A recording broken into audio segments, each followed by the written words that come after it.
Hey folks, it's us, podcasting wonderkins John Bishop and Lucas Southworth. Although this is a podcast about cars, it is not age appropriate for the target demographic of these films, as we usually end up talking about the reproductive organs of Lightning McQueen. Alright, now let's take a look under the hood.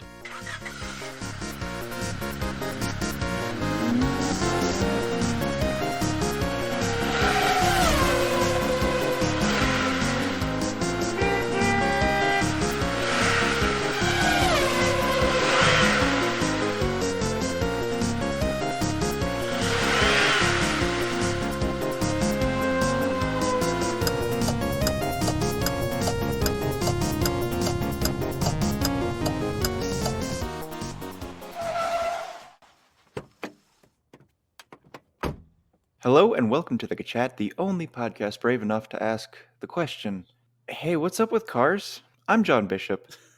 And I'm Lucas Southworth. Hey, what's up with cars? Yeah, that's a good question, John. One I would say we venture to answer every week, as it is our show's, catchphrase, slogan probably? Purpose? That's a good one.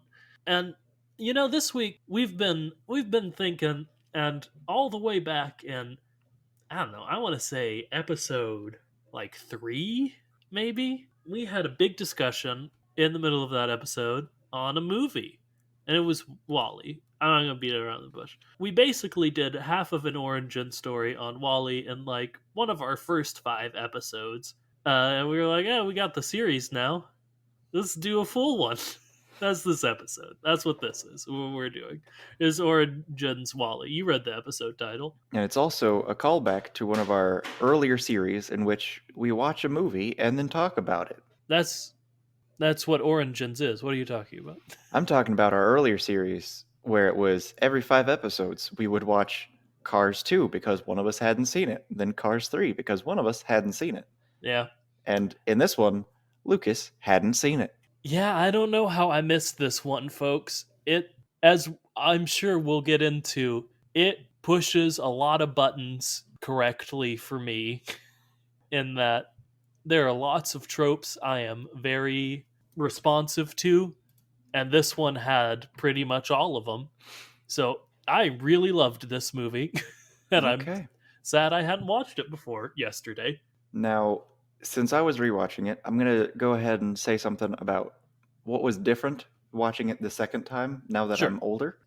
When I first watched it, I was well aware of the fact that it was like a hey, we're destroying the earth kind of message, and it was all about how major corporations are controlling everything, and that's dangerous. Yes. My second time is when I realized that actually it was about how industry destroys art. Also, yeah.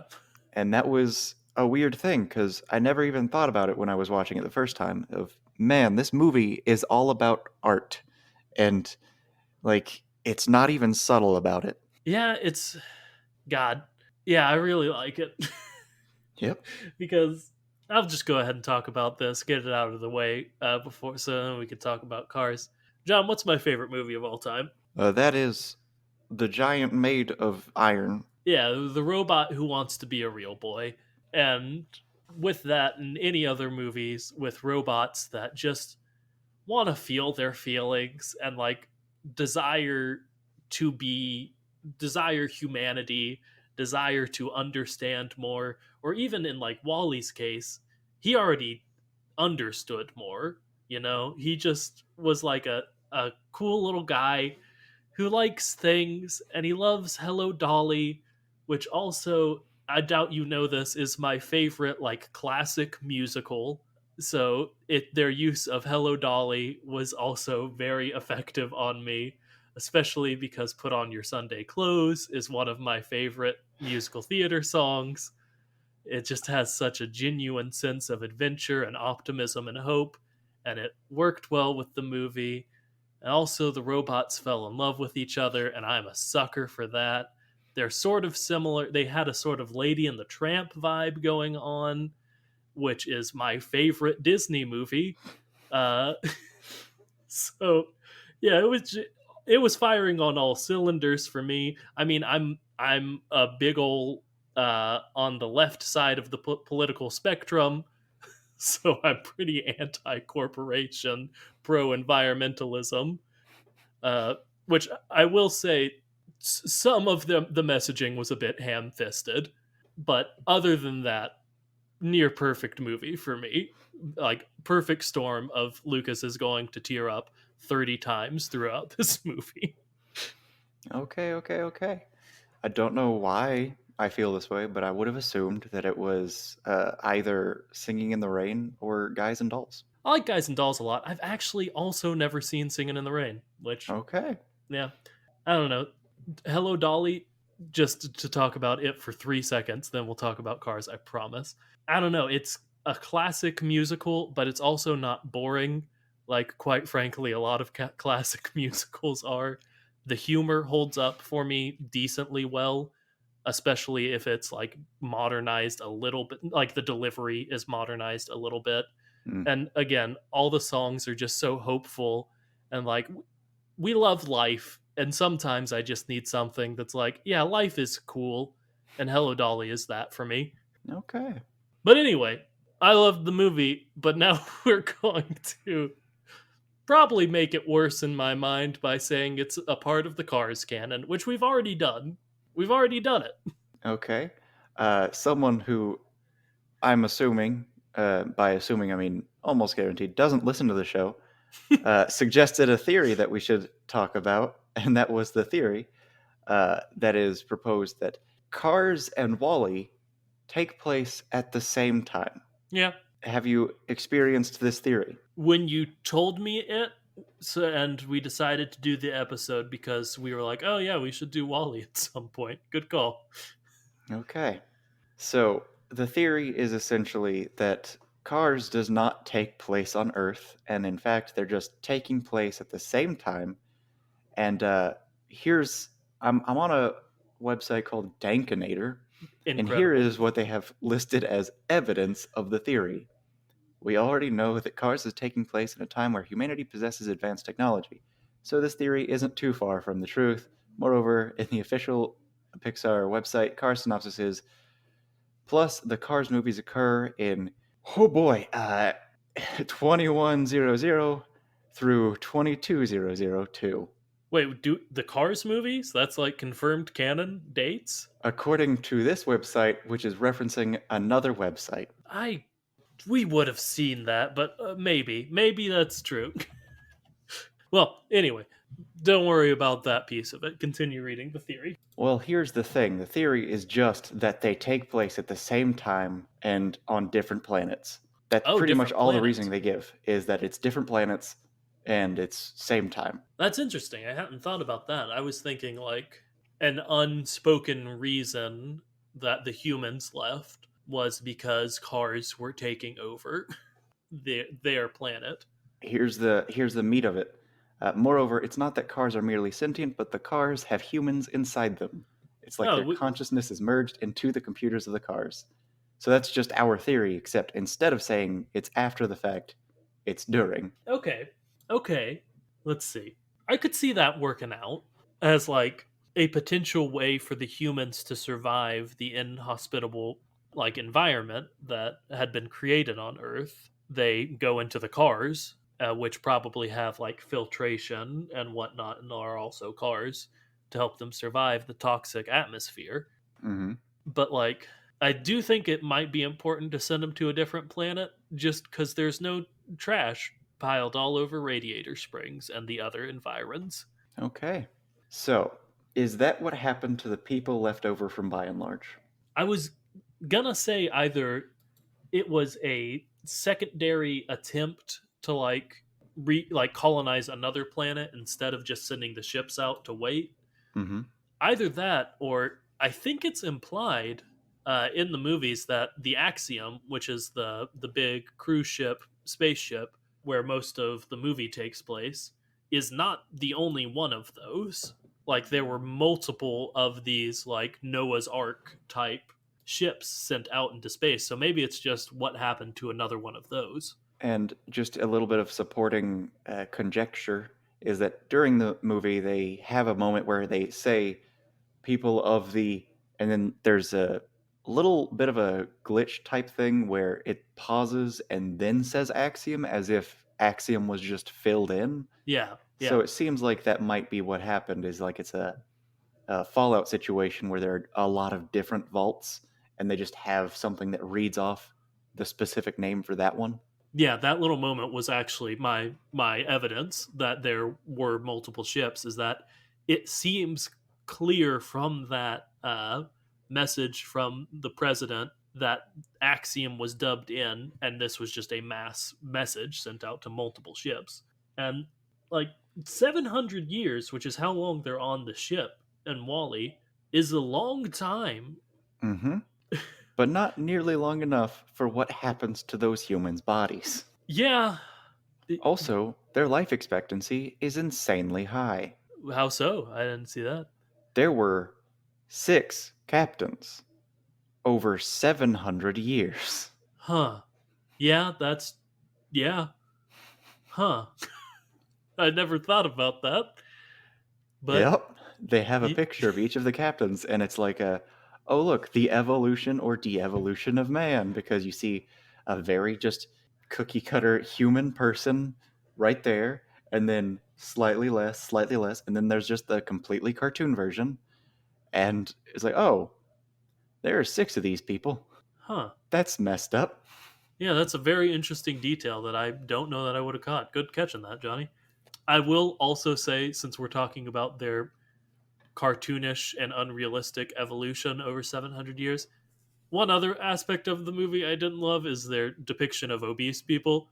It seemed insensitive, to say the least. It wasn't like terrible, I because mean, they're very clearly like sort of brainwashed by the robots and whatnot and the corporation. But I don't know. I didn't love how they depicted that.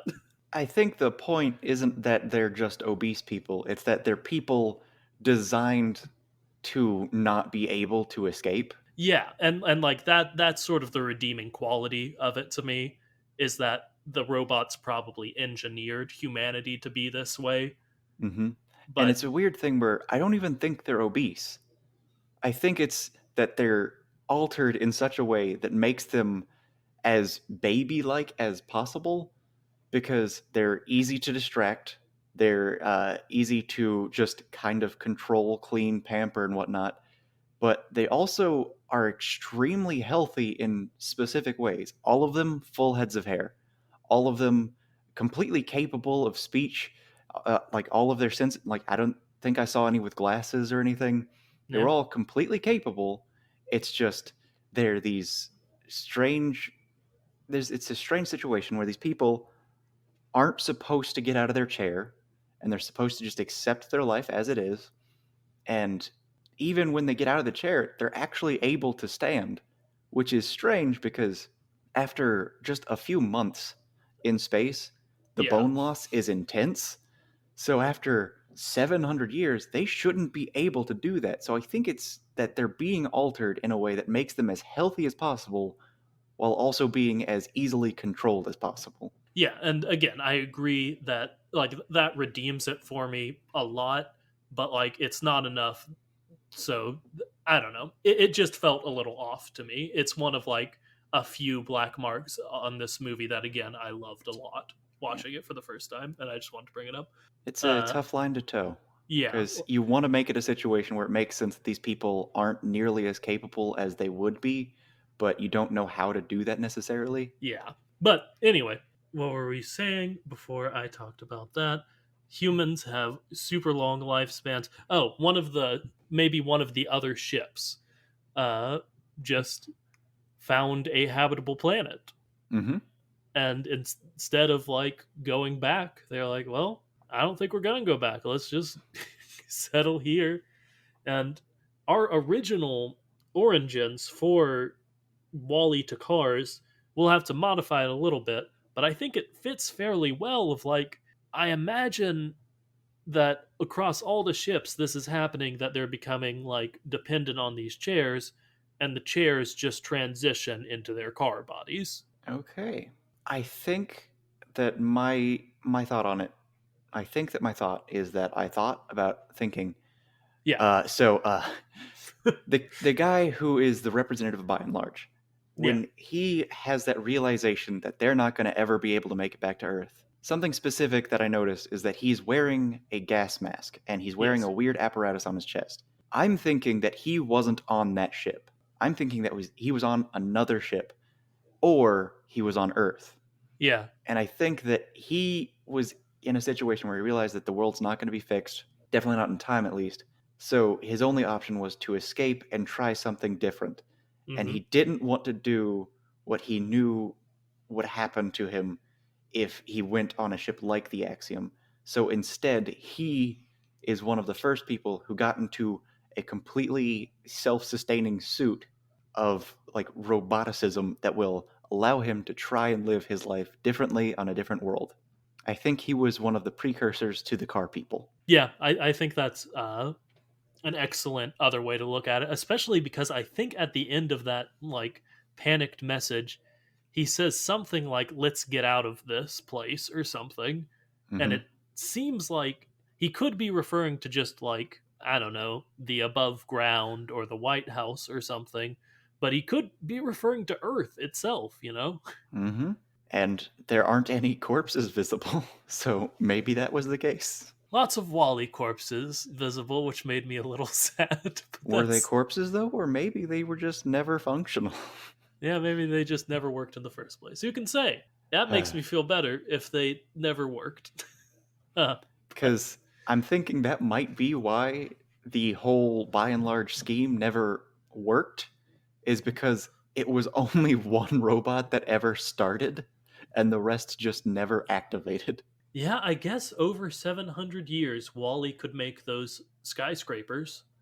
He did one layer pretty much in a day. No, yeah, that's what I was gonna come back to. I was gonna say that seems a little, but no, I'm not gonna say definitely, but it's maybe, yeah, maybe Wally made all those skyscrapers by himself. All right, and I just want to talk about this too much to not talk about it right now. Sure, Let's talk about it. Wally is Wally is Vision. Wally Vision, baby, that's your name on our little chat service. Okay, so like there's the whole thing, but like there's so many different robotic arguments and whatnot of, oh, is he a person? Is he a robot? But I think their whole message is that art is what makes the robots people, and that if you can art, you can be people. But Hmm? there was this the whole like spoiler alert, a crux of one of the things that Vision's really concerned about is he Vision if he is the body, or is he Vision if he is just the like programming and memory? And the argument heavily in this one is that it's the memory that makes you the person, Yeah, because Wally, spoiler alert for Wally, which has been out for a very long time, and is the subject of this episode, obviously. Wally straight up dies Yeah. and gets revived. And I think the theory is that, oh, maybe he had a backup battery that had his memory preserved or whatnot, and it just took a while for it to come back online. But when he's revived, he's just a Wally robot, and Hmm. he's just immediately trying to fix the trash and he doesn't remember anything. And then something has to spark his memory. It was a spark. And he's all of a sudden back to being Wally again. And one of the things that is attempted is, oh, I'm going to remind you that you're Wally through all of these forms of art that you like, all of Hmm. these things that you collect. And the spark brings back his memory, but what makes him, I guess, a person again is remembering his art, because it was the spark that brings him back. But then he realizes he's holding hands, which the entire movie is the only thing he wants to do. God, I love the little robot. He just wants to hold hands. Oh boy. And it's beautiful and pure and cute in a way that I really love, because they do something that I can only assume is robot kissing, and that is the Yeah, spark. And they also hug, and he really likes the hug. But even though he hugs and kisses in the film early, he still only wants to hold hands, because that's a form of communication and a form of relationship that he just really wants the entire time. It's just a closeness.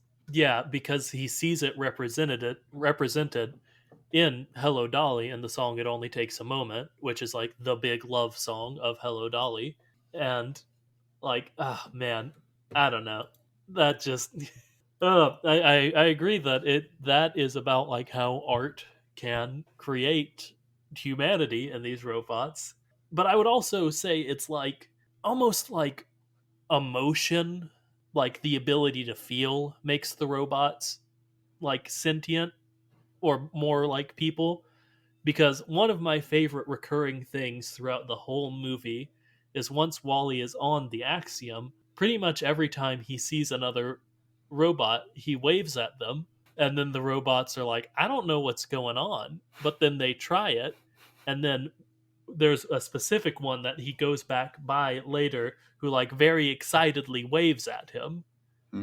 And again, that's another moment I teared up. It's a comedic moment, but like in my very susceptible to robots finding humanity mind, I was like, oh my god, he's teaching them how to feel.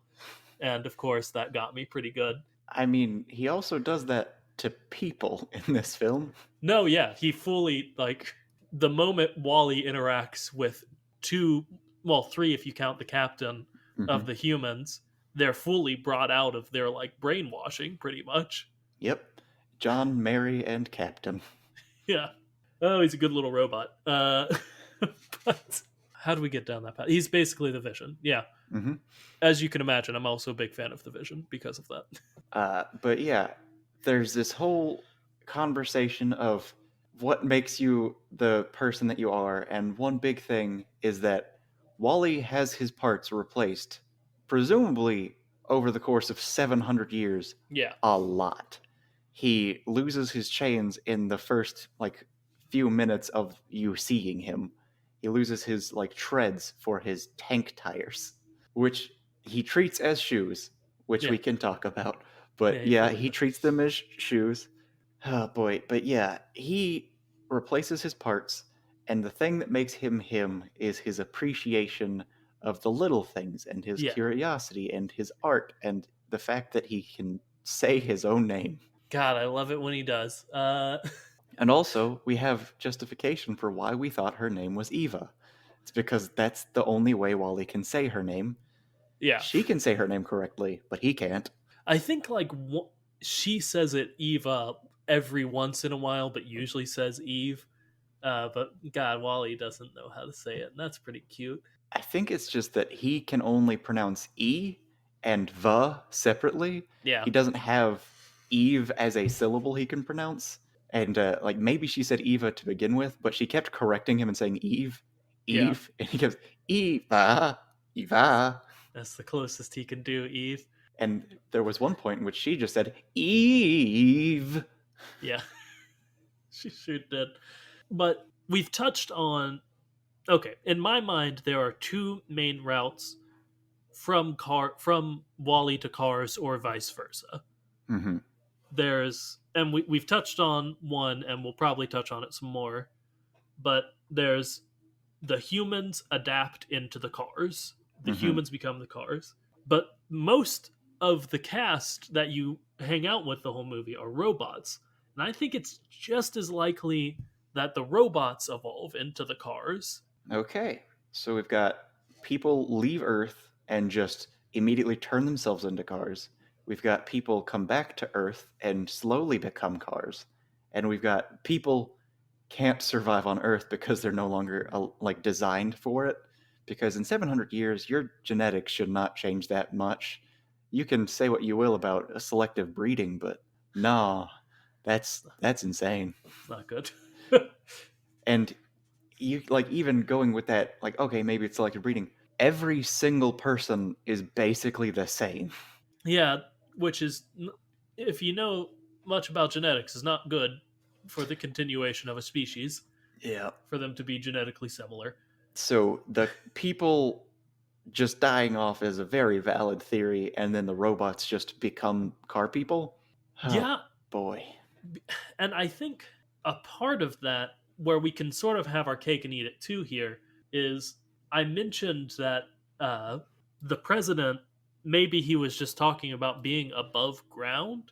Maybe the robots evolve into the cars, the humans, at least for a period, need to move underground while the atmosphere is reconfigured and become the manufacturers. Mm-hmm. Yep, yep, yep. And like we love to say, whenever we want humans to still be alive because it's too much of a bummer, or it's more of a bummer in a fun way, we like to make them the manufacturer. And I think that's a way it could work during the 700-year gap. Mm-hmm. I don't think we're going to reconcile though that the world seems fine in cars and it being on Earth in the 700-year gap, you know? Mm-hmm.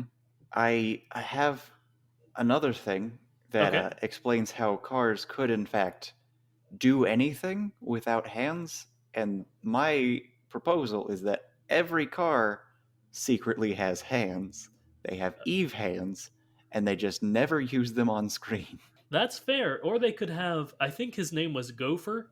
Well, actually, Eve had this capability too, I think.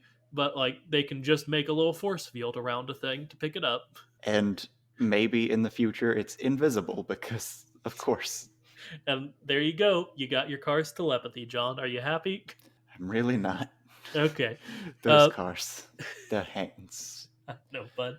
But I think it's clear that the trajectory of the robots in Wally is like they are evolving into their own sentient race. Like Wally may be the first like really sentient one that he helps like spread his ways, whether it's through just like hanging out with Eve or just really bothering Mo, the cleaning robot, enough to go off his pre-programmed path.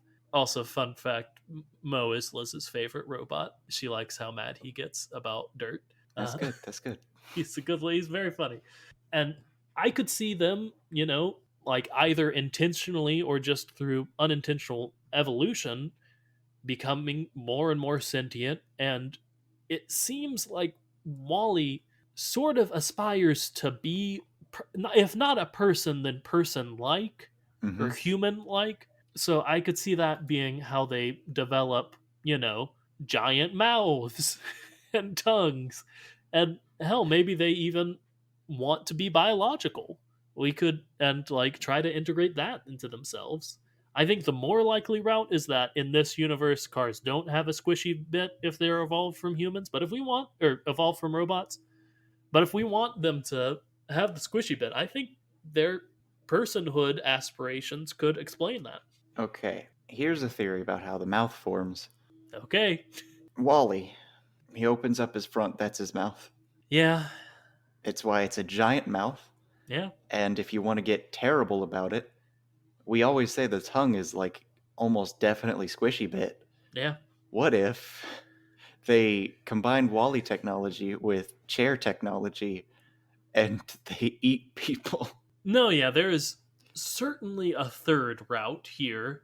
Third and fourth routes of like either the robots fully revolt and enslave the humans, which doesn't seem like the vibe at the end of the family classic Wally, or they have some sort of fully symbiotic evolution and relationship. So it's not the chairs or just the robots. The robots integrate with the people and they become one big race somehow. And to give good old film theory some extra credit, it could be that they're not biologically human at all, and instead they're the other biological creature that we see throughout the film, Yeah, okay. cockroach. Yeah. Because the cockroach several times just like goes in and out of the robotics of people. Yeah, usually I'm not a big proponent of the cars or bugs. I'll be completely honest with you, John. It doesn't make sense to me. They could be battle Beetleborgs. Sure. I would be fine with that. But in this specific instance where one of, I'm not going to call him a main character, but one of the larger characters is a cockroach. Sure. Why not? All right, and then we can go a little bit further. let's just talk about the cockroach. I'd love to. What was Eve's job? Find, like, her directive was to find evidence that Earth can support life again. What else is that cockroach except for evidence that life can be supported?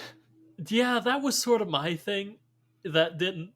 I get that Eve was maybe just a little nervous about being on Earth and trigger happy, but if her thing was to find life on Earth, and every time she heard any movement around her, she shot her very scary disintegration rays at it. Which for some reason only works really effectively on Earth and Yeah, only works like a normal weapon in the Axiom.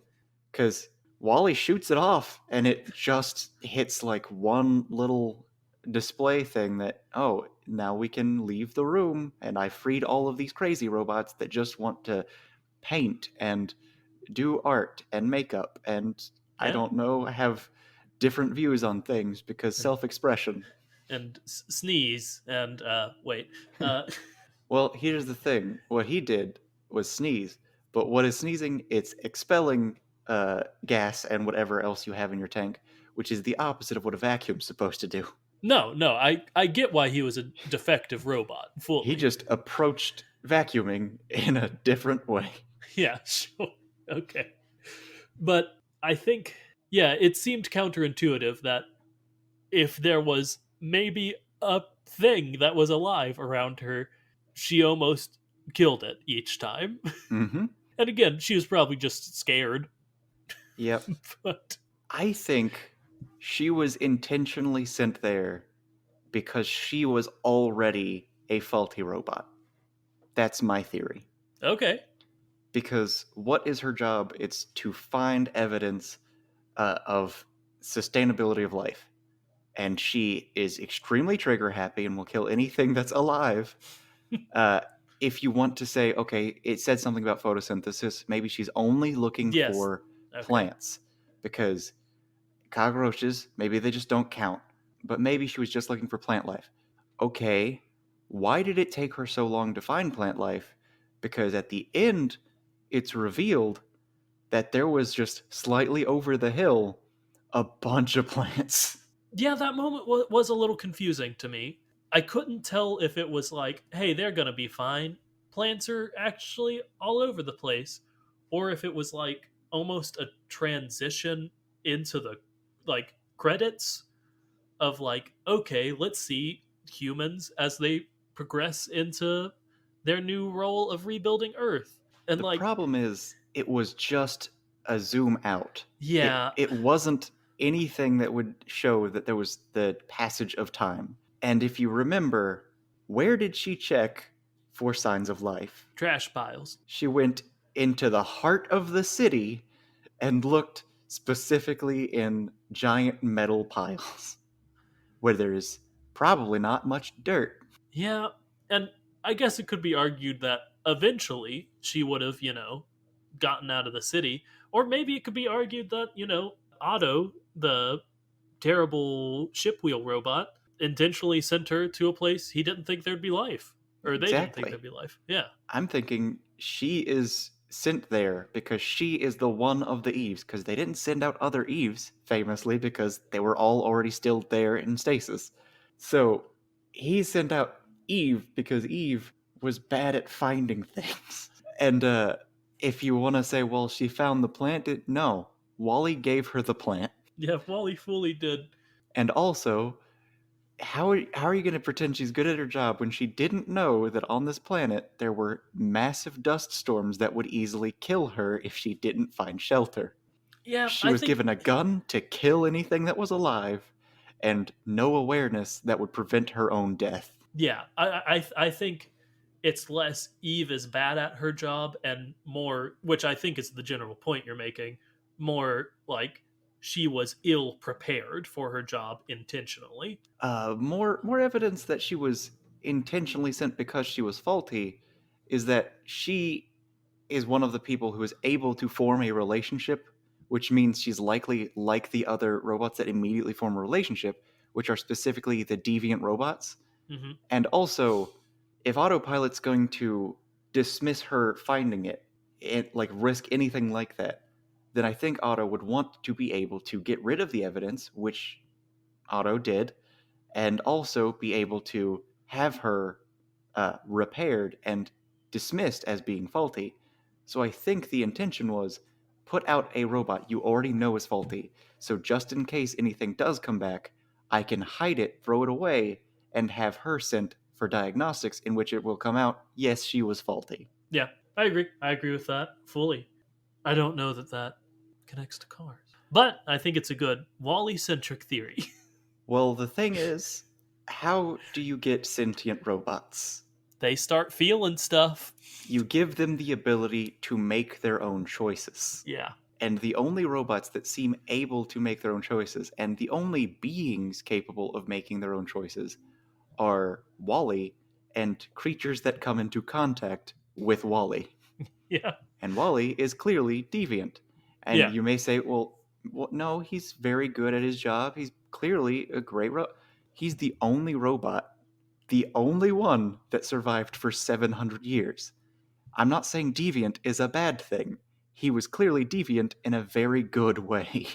Yeah, I think there are some differences either in his initial programming or some thing that happened to him that changed his programming to prioritize survival, to be able to creatively think of like, oh, well, I'll take the treads of this Wally who's no longer active.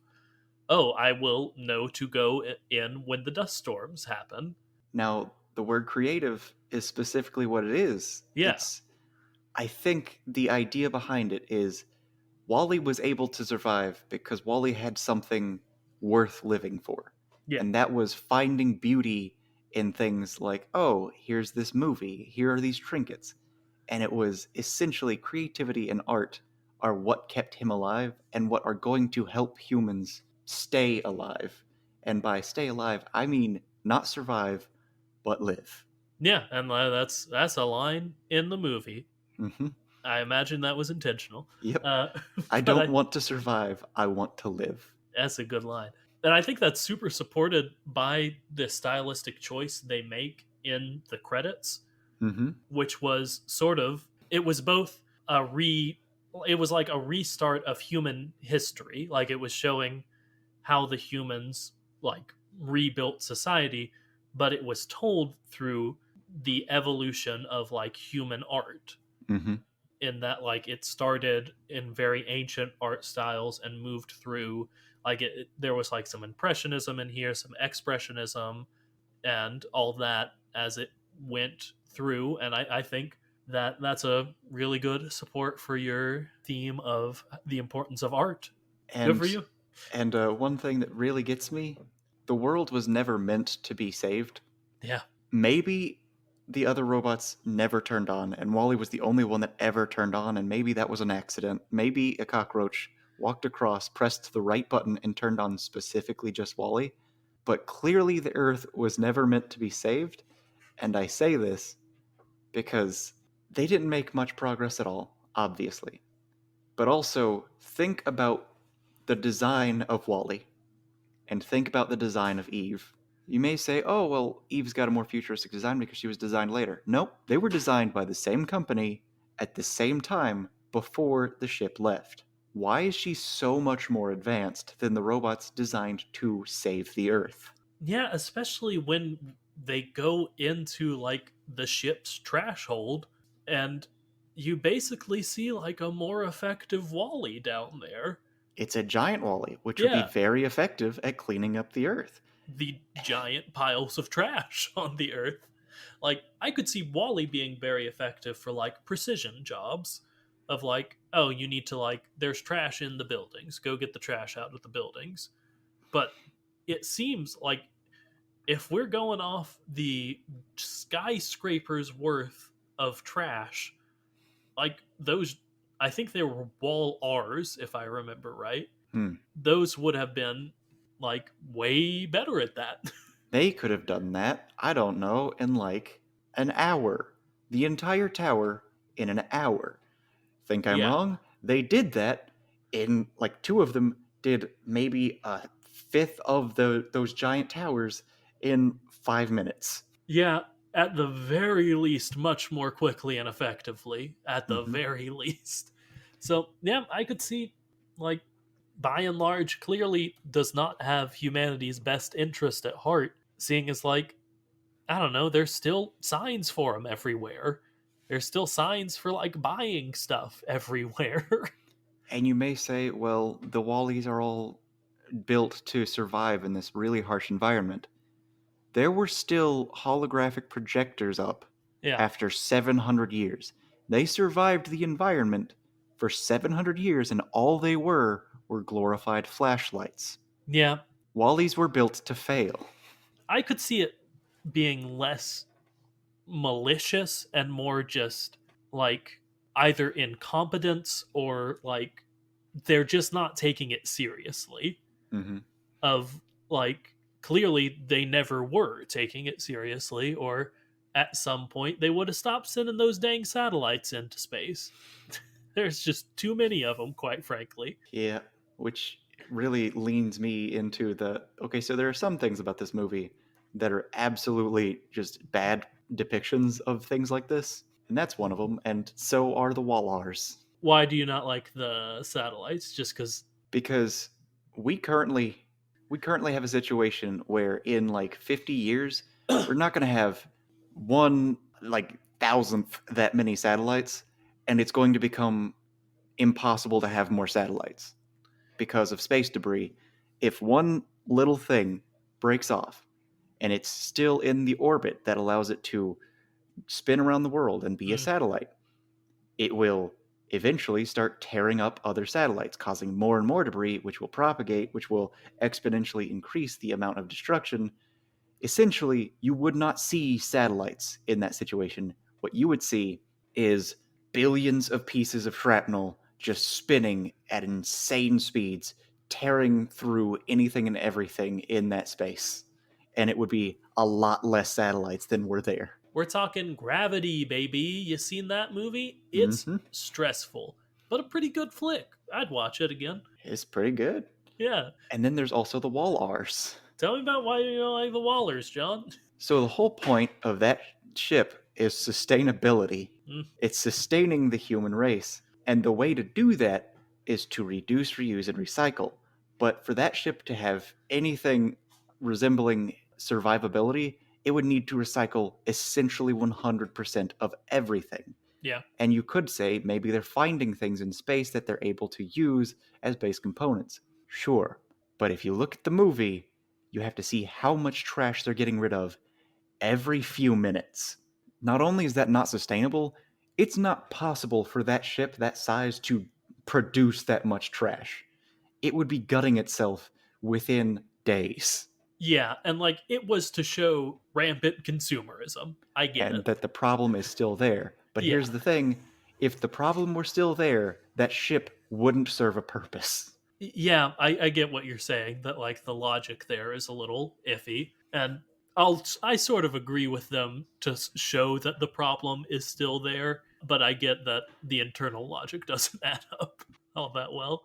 I mean, the consumerism is the problem. It's that by and large controls everyone and just makes everyone placid and not want to do anything. And they're all just sitting there. And a good line is, I didn't know we had a pool.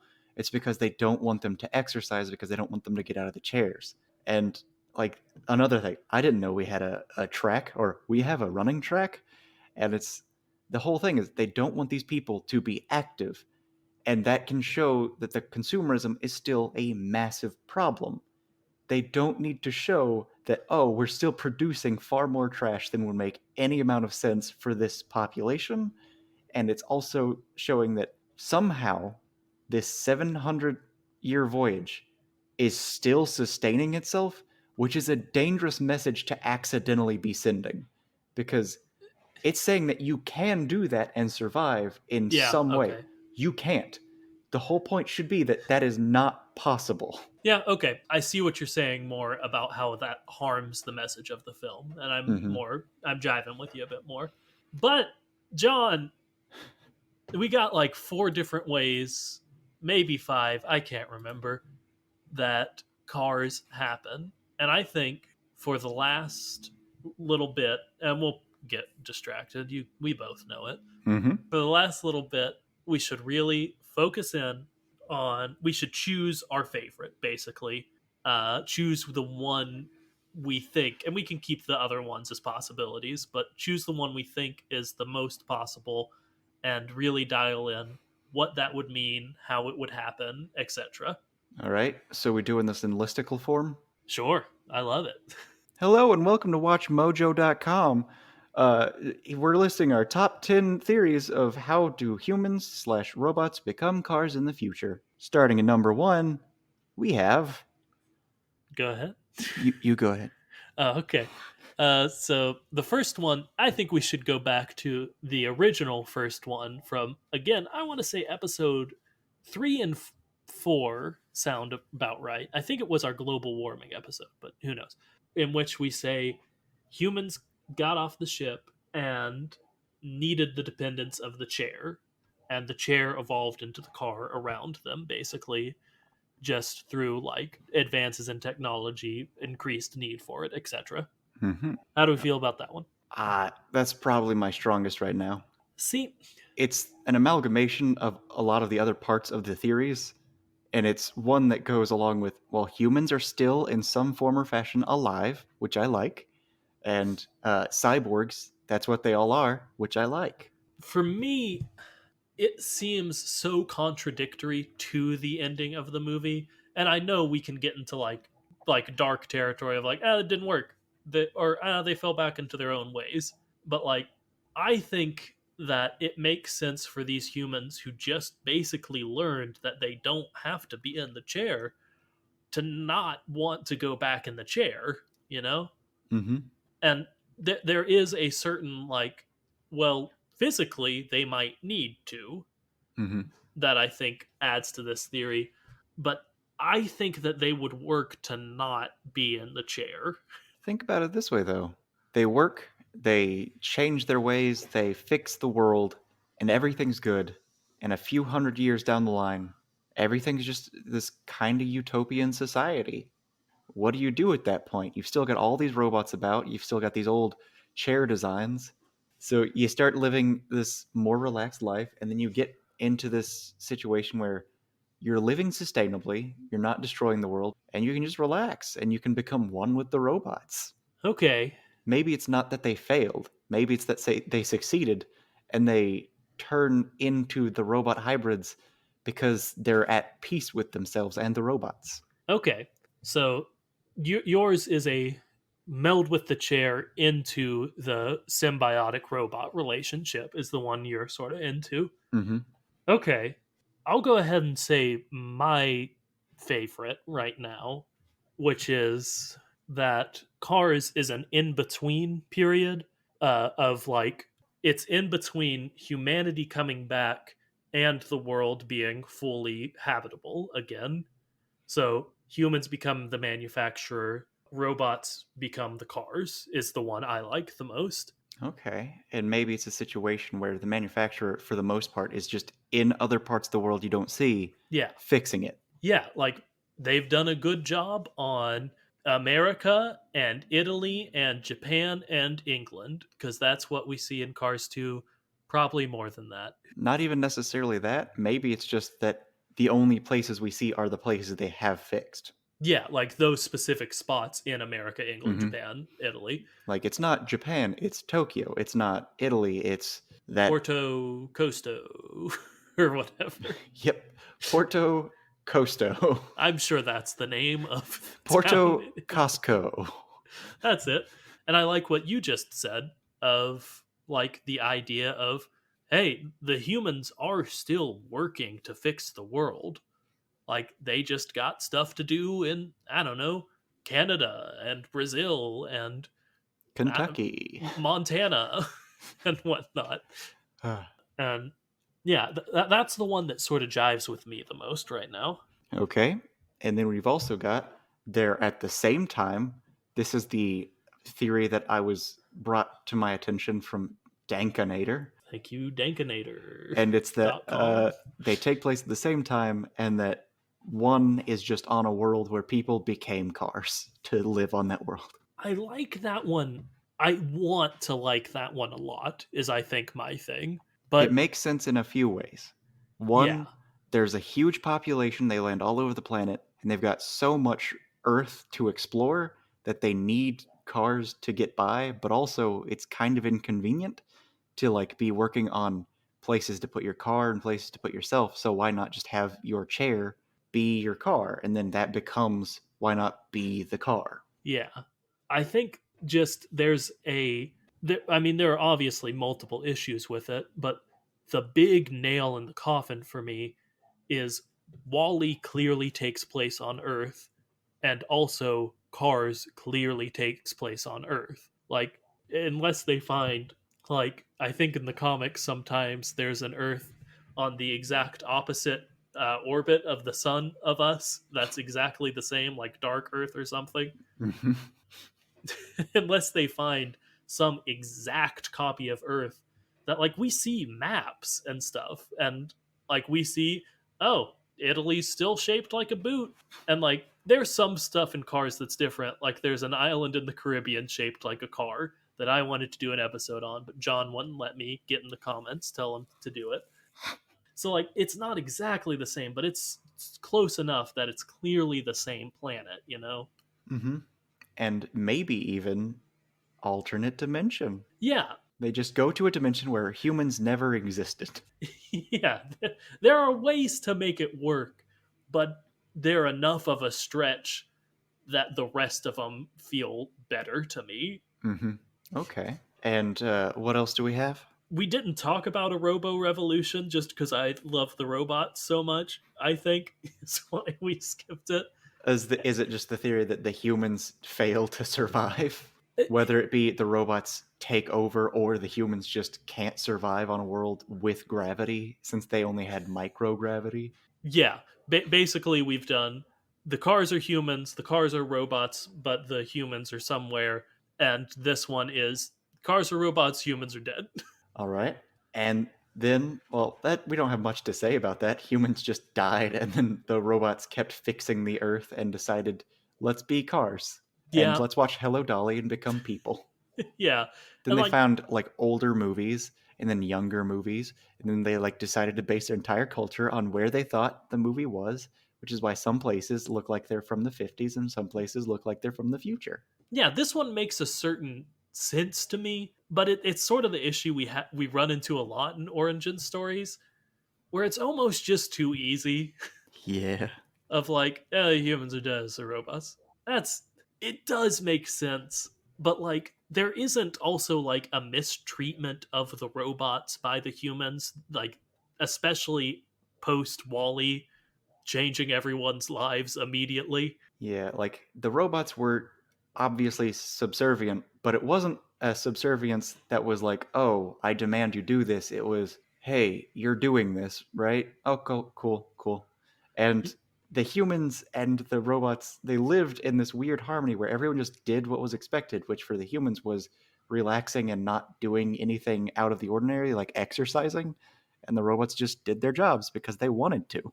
Yeah, like even Otto, who does like mutiny, like he goes against the captain's orders, is doing it because he was ordered by like a human to do that. And he in no way wants to hurt his person, which you'd think, okay, but what about that time he pulled out a taser and was going to tase the guy?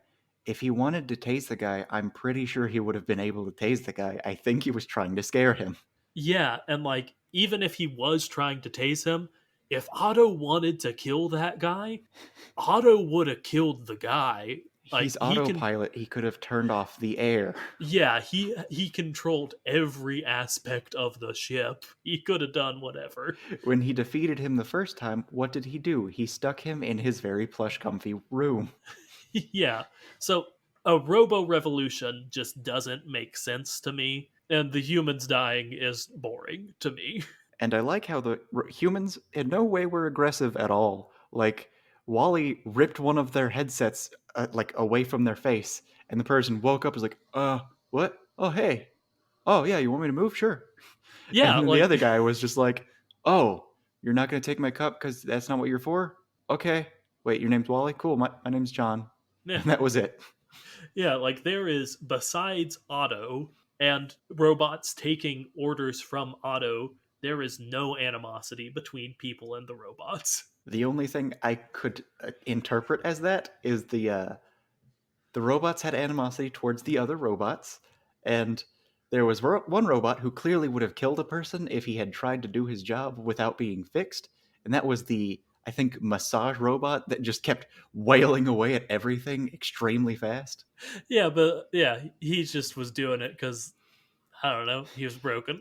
Yeah, he wasn't trying to hurt anybody. He was just drumming. Yeah. So to me, that leaves the two our two favorites that we already mentioned. We've also got the robots, bugs, and humans somehow all become the same thing. Yeah, but we sort of just said that one, and then we're like, and then I think both privately were like, how did the bugs get integrated into the system? And neither of us thought of a good thing, and we're like, it happens. We're gonna talk about a different one now. So I think we have our two favorites, and I don't know. We don't need to debate them. I think they could just be our two favorites, and we've talked about them. Hmm. Okay. I had a wiki quote, and I just remembered that in the 11th hour, so I'm going to do it now. All right, do your wiki quote of Of the of the right of now the of the day. of the I got day. yeah, I got to finish it with of the day or of the week. I don't think I have an official one or the other because I always never know. Anyway, You always never know. I always never know. We are going over to worldofcarsdriving.fandom.com/wiki/Wally. Okay. But this one, John, is spelled Wally. Oh no. And it's Wally Hauler is a Walmart hauler. He's only been shown on on a diecast packaging. But Okay. yeah, basically he's just a Walmart semi truck. Is he a promotional item? Is that it? Almost certainly. But I thought it was funny and bad ironic that the character named Wally in the Cars universe is a representation of Walmart and, Which is by and large. consumerism, corporations, etc. Hmm. But B, I do want to read his bio because I love bios, Hmm. and it is Wally has been around the country and back a few times. As a Walmart hauler, he makes several trips to Walmart stores all across Route 66. Back when he first started, Sam Walton was so impressed by Wally's attitude that he made him the official Route 66 Walmart delivery truck. Because of that honor, Wally has seen many great sights along the storied highway, and he wouldn't have it any other way. And I don't know. Basically, the only point I had to make about that is Sam Walton is a Nexus, apparently, Hmm. the founder of Walmart. For sure, for sure. Yeah, that was literally it. Okay. Well, all I've got to say about that is fun fact of the day. I'm pretty sure the original name for Sarge was going to be Willie. Okay. He's based on like a Willie something Jeep, Mm. and his original design or artwork had Willie just right there Oh well, on his, like, right below his eyes. it's pretty good evidence. All right. Well, I feel like we're wrapping this up, so I think it's about time to rate it, John. All right, let's rate the movie and then rate the theory. Okay. The movie, I would give like a 9.5. Like I said, there were some things I didn't mention that also it had a little bit of that like technology will be the death of us all kind of feeling to it of like, oh, these kids and their phones. And it was like the same as my problem with the message being a bit ham-fisted and the depiction of obese people wasn't a huge thing, but it was enough to detract a little bit. But other than that, near perfect movie for me. Okay, I'm gonna give it a 7 because it's a very good movie, but like, I don't know. I wouldn't say it's at this point in history like particularly exceptional. One thing I didn't mention is I also loved the minimal dialogue of the first half of it, and don't know how they would have told the whole story that way, but God, it would have been cool if they had stuck with it the whole movie. Hmm. But yeah, I think that's fair enough. I think I know that like it just resonated with me specifically in very personal ways that I Mm-hmm. know that it's not a 9.5 for everyone. But But still, very good movie. yeah. Now, theory. How fun was it to theorize, and how likely is the theory? Yeah, how much fun we had theorizing, and then likelihood I like to caveat, it's not that the creators will make what we said canon, because that would always be a zero, but just basically how good of a job we did of like connecting it with actual evidence in ways that flows for both movies. John, start with fun. All right, fun. I'm gonna go with 7 Okay. because it was pretty fun. I had a good time watching the movie, Yeah. and I had a decent time talking about it. And my only like complaints are that some of the theories that you get from it are pretty obvious, and we've already talked about it before. And also, I don't know, some of the parts of this movie are really great, and some of them like really bother me because it's like, hey, we're gonna have this huge important message, and they miss important bits. Yeah, I think your critique earlier of it and that little bit was actually something I probably wouldn't have thought of, and very well reasoned. I'll give it a 6 out of 10 for fun theoriness, I guess is how I'm going to say those words, All right. with the caveat that I think it would be higher if this was fully new to us. It would probably be a 7 or an 8. Okay. Then likelihood, I'll go ahead.